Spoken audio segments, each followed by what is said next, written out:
Welcome to the Deep Dive, where we sift through stacks of information to bring you the crucial nuggets of knowledge. Today we're diving into the mind of a true investment legend, Warren Buffett. Specifically, we're unpacking his famous philosophy that his ideal holding period for a stock is, well, forever. That's quite a statement, isn't it? It absolutely is. That one word, forever, it really captures his whole approach. It's not about quick wins, it's about finding companies with real staying power. Exactly. And that's really our mission for this deep dive. We want to look at this philosophy through two specific holdings in the Berkshire Hathaway portfolio, Amazon and American Express. They're quite different, but both long-term plays for them. We want to figure out why they fit the forever idea, and importantly, what insights you, our listener, can take away about spotting strong businesses. And it's a strategy that's worked remarkably well for him. Over 59 years, Berkshire Hathaway has seen a compounded annual gain of nearly 20%. Just think about that compared to the S&P 500, which was around 10% over the same time. Wow, yeah. Nearly double the market average over almost 6 decades. That really speaks volumes about patience and picking the right companies. It really does. That sustained outperformance is directly linked to this very patient, very selective way of investing. So when Buffett says forever, what's he really looking for? What makes a business a forever business in his eyes? Well, it's not just a catchy phrase for him. He talks about finding solid businesses, trading at reasonable valuations that are worth holding on to for the long haul. He's laser focused on fundamentals, a strong competitive edge, real value, not just what the market's excited about this week. Right. Intrinsic value over fleeting trends. Can you give us a classic example, something that really embodies this forever approach? Oh, the perfect example is probably Coca-Cola. Buffett bought into Coke back in the late 1980s. 1980s, yeah. And Berkshire has owned it ever since. It's just textbook Buffett. Yeah. Global brand, consistent demand, a really strong, almost untouchable competitive advantage. That's the kind of thing he looks for. Okay, that sets the stage nicely. So with that framework, let's dive into our first specific company. And this one has a bit of an interesting twist. Amazon, ticker AMZN. Now, Amazon feels like such an obvious powerhouse today, almost a no-brainer investment. But it wasn't always seen that way by Buffett himself, right? That's right, and it's one of the fascinating parts of the story. Buffett himself has openly said he made a mistake by not investing in Amazon early on. He admitted he didn't fully grasp its potential back then, which honestly is a good reminder that even the best investors don't get everything right. It really is quite relatable. Shows they're human, too.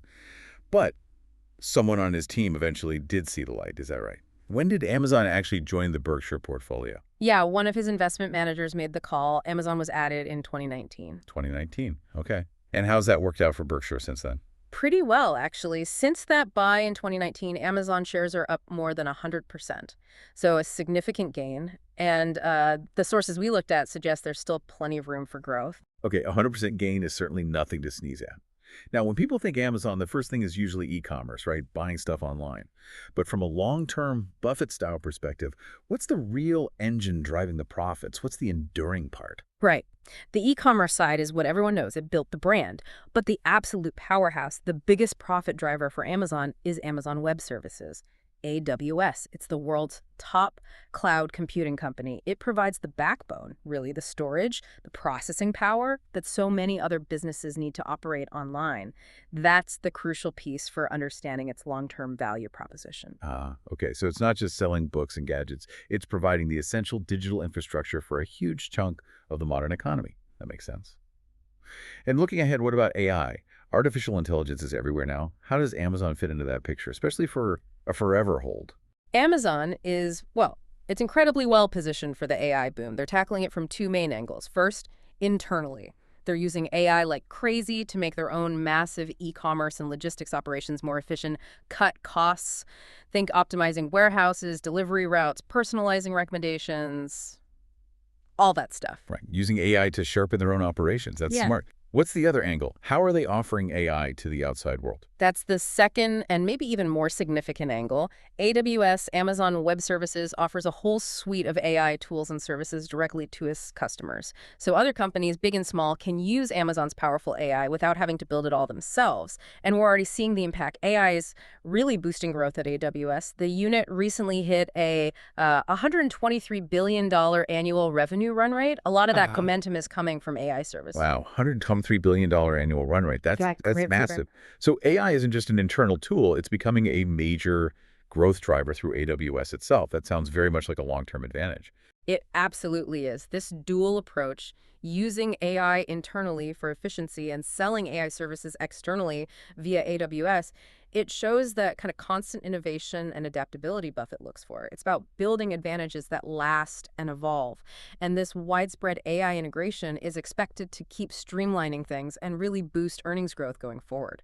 Makes sense. Mm-hmm. Okay, so we have the business strength, the innovation. Right. What about the price? Is Amazon stock trading at a level that might still be considered reasonable in Buffett's terms, even with all this growth? Well, according to our sources, Amazon currently trades at about 34 times forward earnings estimates. Okay. Now, forward earnings estimates, just to clarify, that's what the market expects the company to earn over the next year or so. What's interesting is that this 34 times multiple is actually down from over 50 times just last year. So the source suggests this makes it a very reasonable price right now, and potentially a great time to get in on this stock if you're looking long term. I see. So despite the run-up, the valuation relative to future earnings has actually become more attractive recently. So summing up Amazon for our listeners, even though Buffett missed it early, it now fits the long-term picture because of its dominance in e-commerce, its massive cloud leadership with AWS, and its really strong position in AI. It shows adaptability and has a core profit engine that keeps innovating. All right, let's shift gears now. From a company Buffett initially overlooked to one he's held for a very, very long time. American Express, AXP. This one feels like a different kind of forever stock, doesn't it? Oh, absolutely. American Express is a classic long-term holding for Berkshire. Decades. It really shows his conviction in certain kinds of businesses that can just, well, endure. And what's the core reason Buffett likely loves Amex so much? What's its special sauce, its moat, as he'd call it? It's definitely that strong competitive moat. That's the key thing. American Express has carved out this fantastic niche by focusing on higher income customers globally. They offer all these premium perks, reward programs, top-tier customer service. It creates this whole ecosystem that's very appealing to affluent consumers and incredibly difficult for competitors to just copy and take away. Right, it's not just a card, it's a status symbol, a service package for a specific valuable customer segment. And has that translated into consistent growth over the years? Yes, it has a really solid track record of earnings growth. And what's quite interesting, maybe even a bit surprising, is the traction they're getting with younger people. In the last quarter reported 63% of their new global consumer accounts came from millennials and Gen Z. 63%. That is surprising. You might think of Amex as an older demographics card. That suggests the brand has real staying power across generations. Exactly. For someone like Buffett thinking forever, seeing a premium brand successfully attract younger generations is a huge positive sign. It points to long-term viability. And what about their recent numbers? How did they perform financially lately?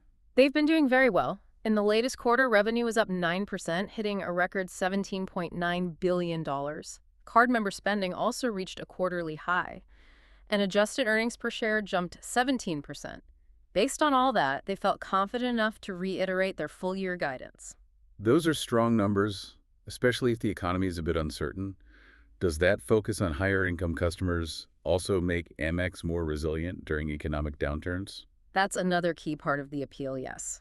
Even when times get tough economically, American Express tends to hold up relatively well. Their affluent customer base is generally less impacted by fluctuations. They often maintain their spending habits, which gives Amex a level of stability that maybe other card companies focused on different segments don't have. It's a kind of built-in buffer. That resilience is definitely attractive for a buy and hold strategy. So what about the valuation for American Express today? Is it still seen as a reasonable entry point? Well, Amex trades currently around 21 times forward earnings estimates. Now, that is up from less than 15 times about a year ago, so the market has recognized its strength. But the sources we looked at still frame this as a reasonable entry point for an investor aiming to buy and hold for a number of years. The quality, they argue, justifies the current price. Okay, so still considered reasonable for the long haul. And Buffett himself actually commented on companies like Amex in his shareholder letter recently, didn't he? Summing up his view. He did, yes. In his 2023 letter, talking about both American Express and Coca-Cola, he said, and this is a direct quote, "The lesson from Coke and Amex: when you find a truly wonderful business, stick with it." It just perfectly reinforces the whole philosophy we've been discussing. Find quality and have the conviction to hold on. When you find a truly wonderful business, stick with it. Yeah, that really encapsulates it perfectly. So, today we've taken this deep dive into Warren Buffett's forever investment philosophy. We looked at how he identifies businesses built to last. We saw Amazon initially missed, but now valued for its innovation, its dominance in e-commerce and cloud, and its huge potential in AI. And then American Express, a decades-long holding, admired for that powerful competitive moat, its resilient customer base, and its surprisingly strong appeal even to younger generations. Right. Two very different companies, different industries, different paths into the portfolio, but both illustrate that core idea. Find businesses with real fundamental strength, strong competitive advantages, and the ability to adapt and just keep generating value year after year, decade after decade. So, building on that Buffett idea of finding a truly wonderful business to stick with, maybe we can leave you, our listener, with a final thought to chew on. Beyond the numbers, beyond market share, what core qualities would you personally look for in a business you'd consider truly wonderful? Something you'd feel comfortable holding for the very long term, maybe even forever. We hope this deep dive gave you some good food for thought on what makes a business truly enduring.